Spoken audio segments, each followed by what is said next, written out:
Gather around, children. We are going to read the third chapter in On Tyranny, 20 Lessons from the 20th Century by Timothy Snyder, published in 2017. Let's get into chapter 3, and this one is very important, so please stick around, please listen. Beware the one-party state. The parties that remade states and suppressed rivals were not omnipotent from the start. They exploited a historic moment to make political life impossible for their opponents. So support the multi-party system and defend the rules of democratic elections. Vote in local and state elections while you can. Consider running for office. Thomas Jefferson probably never said that eternal vigilance is the price of liberty, but other Americans of his era certainly did. When we think of this saying today, we imagine our own righteous vigilance directed outward against misguided and hostile others.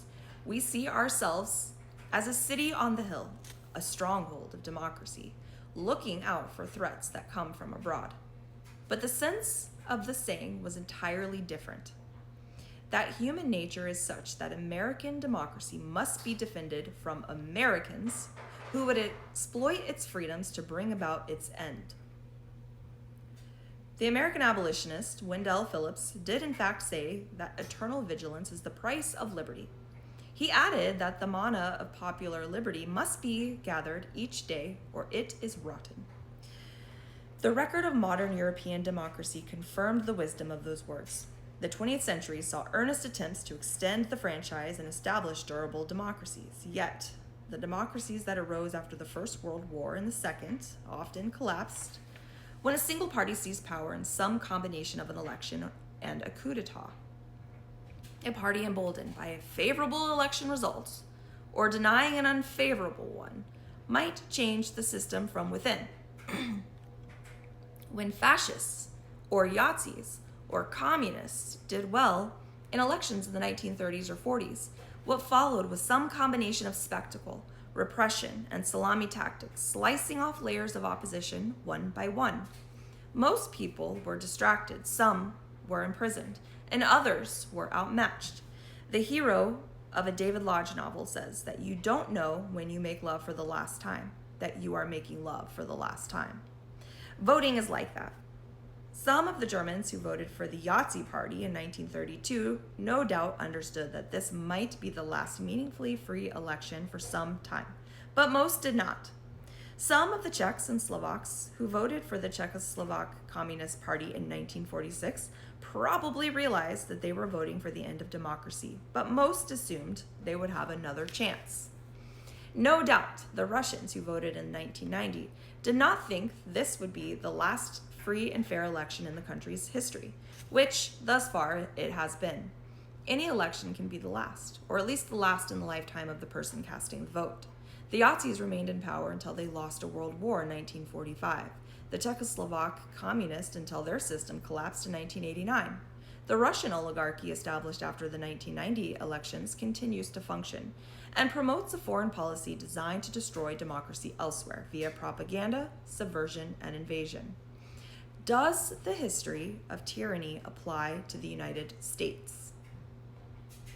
Certainly the early Americans who spoke of eternal vigilance would have thought so. The logic of the system they devised was to mitigate the consequences of our real imperfections, not to celebrate our imaginary perfection. We certainly face, as did the ancient Greeks, the problem of oligarchy, ever more threatening as the globalization increases differences in wealth. The odd American idea that giving money to political campaigns is free speech means that the very rich have far more speech, and so in effect, far more voting power than other citizens.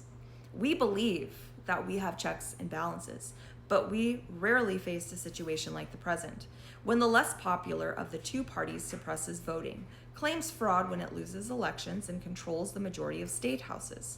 The party that exercises such control proposes few policies that are popular with the society at large, and several that are unpopular, and thus must either fear democracy or weaken it.